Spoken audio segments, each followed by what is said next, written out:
Hi, I'm Katie Ransom for Creators Publishing. I'm here today with Katie Neipris. Her debut novel, The Inconvenient Process of Falling, is set to launch this April. Okay.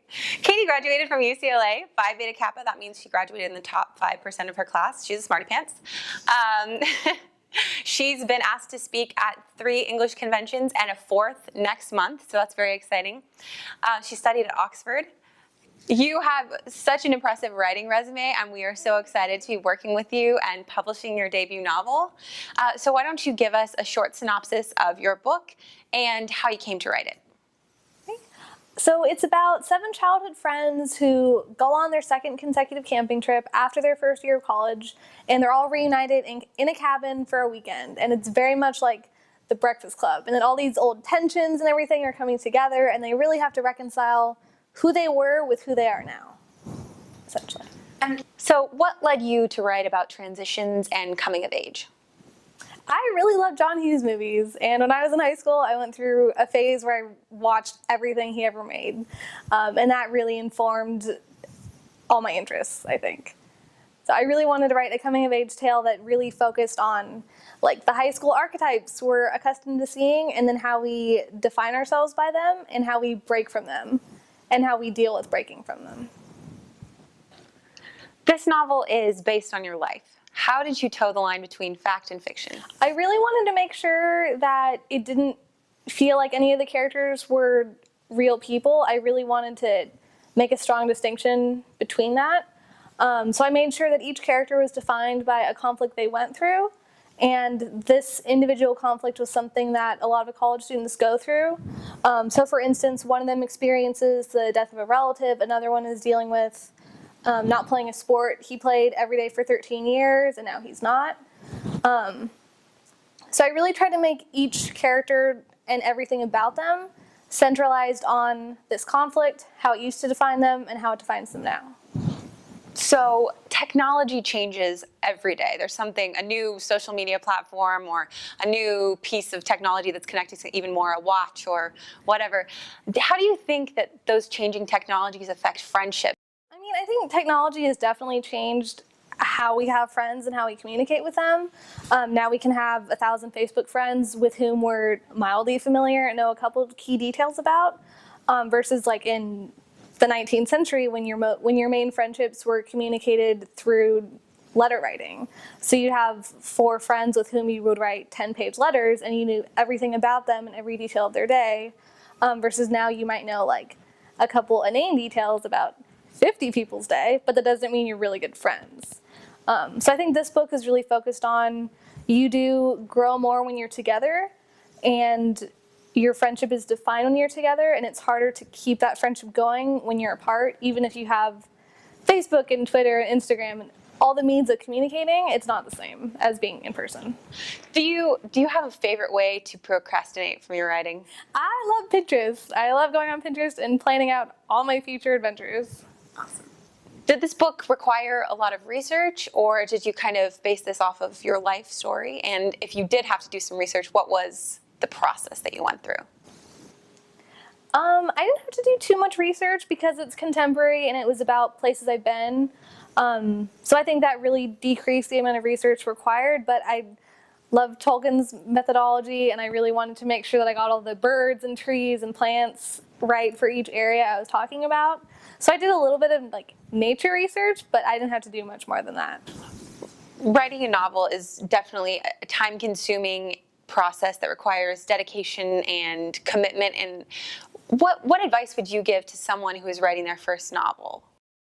Just write it, because there are a million reasons not to, and a million excuses and valid things to prevent you from sitting down and writing and taking time out of your busy, hectic day on this creative endeavor. And it almost feels selfish to like spend time on your own thing, but just do it whenever you can. Just stay up all night and write it, because that's the only way it'll ever get done. The Inconvenient Process of Falling has 7 main characters, and there's tons of dialogue. How did you approach each character and give them a different vernacular or a different speech pattern, and how difficult was that for you? The dialogue, I think, was actually the hardest part, because I wanted it to reflect their growth process. So the dialogue in the flashbacks, I wanted to be different from the dialogue in the present. And I also wanted it to reflect where they're all from. So I wanted to have enough SoCal slang that it felt genuine, but not so much like beach talk and idiosyncrasies that people who aren't from here would feel alienated by it. So I wanted it to feel like universal and relatable, but also unique to the area and the time. And of course, like boys and girls talk a little bit differently, so I wanted to incorporate that as well. Writing a book is always going to be challenging, but what was the most difficult part for you? Just time management and finding spare moments throughout the day to write it.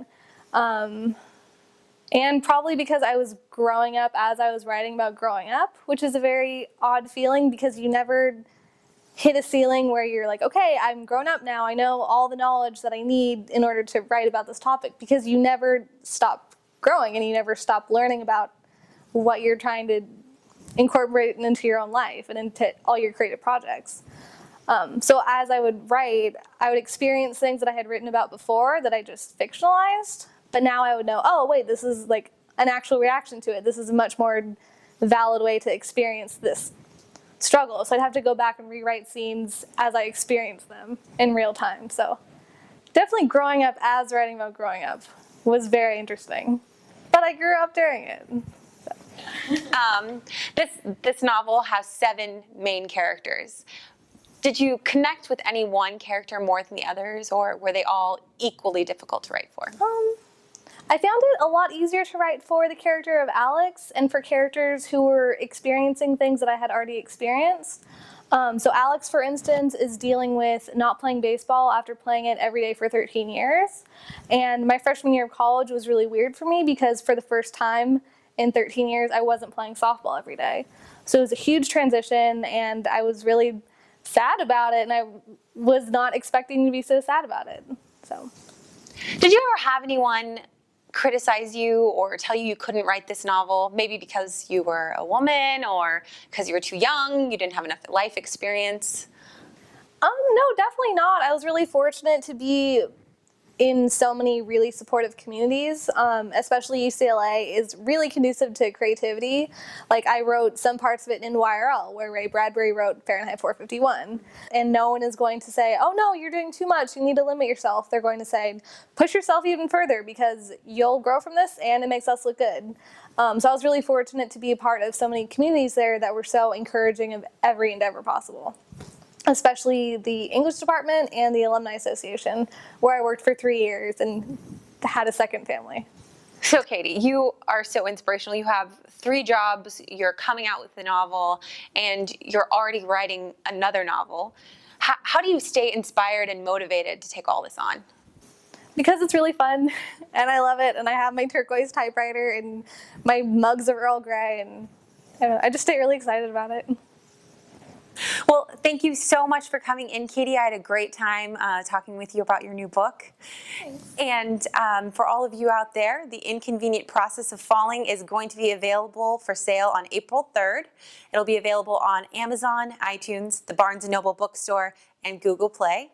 Thank you so much for watching, and don't forget to head over to creators.com, peruse all of our books, and you can also see interviews with other authors.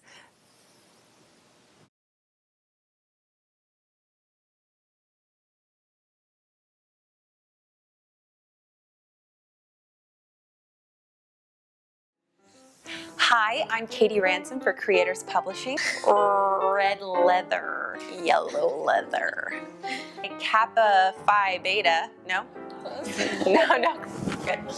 Hi, I'm Katie Ransom here for Creators Publishing. How did that feel? Damn good. Bumblebee, bumblebee, bumblebee. Did I say that wrong again? Okay. What was laughing? Kappa Phi, what is it? Kappa what? Me. She was, oh God, these awards. That's it.